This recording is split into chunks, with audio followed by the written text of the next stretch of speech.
Gledate najnoviji video na mom kanalu. Ako vam se dopadne, lajkujte ga, a moj kanal pratite. Klik na prati je besplatan.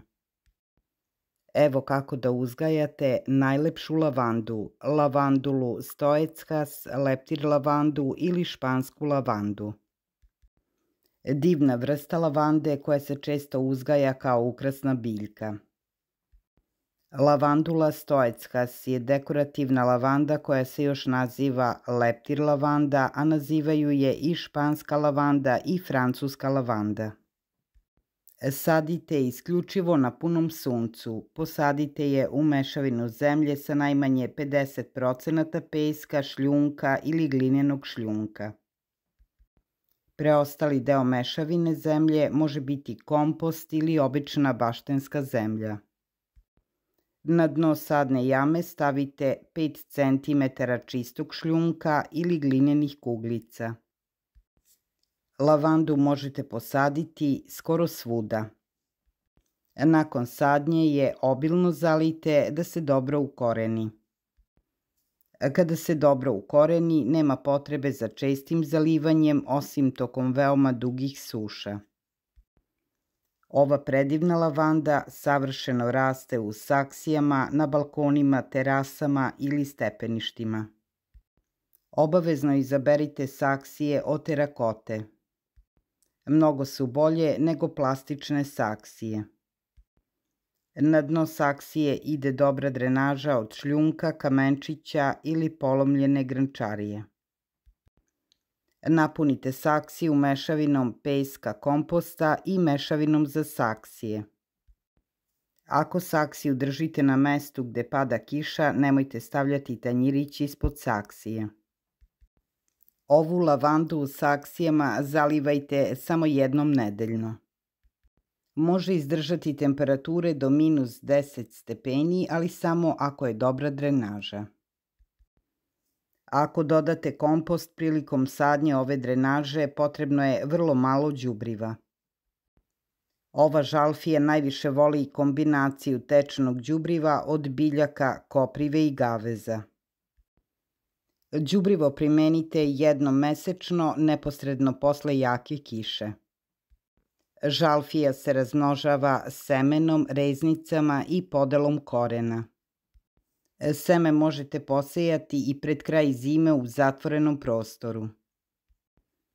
Kada sadnice porastu, iznosite ih povremeno napolje da biste ih očvrsnuli i navikli na sunce. Noću ih unosite.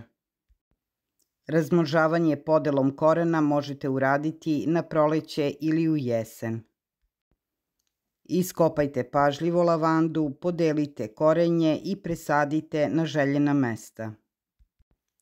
Lavandu možete razmnožiti i reznicama veličine 15 do 20 cm. Reznice treba da budu sa bočnih strana i bez cveta. Uklonite listove sa donjeg dela reznica. Donji deo reznice pre sadnje umočite u cimet, u hormon za ukorenjivanje ili u gel aloja vere. To će joj pomoći da se brže ukoreni. Napravite rupu u saksiji, zatim pažljivo ubacite reznicu.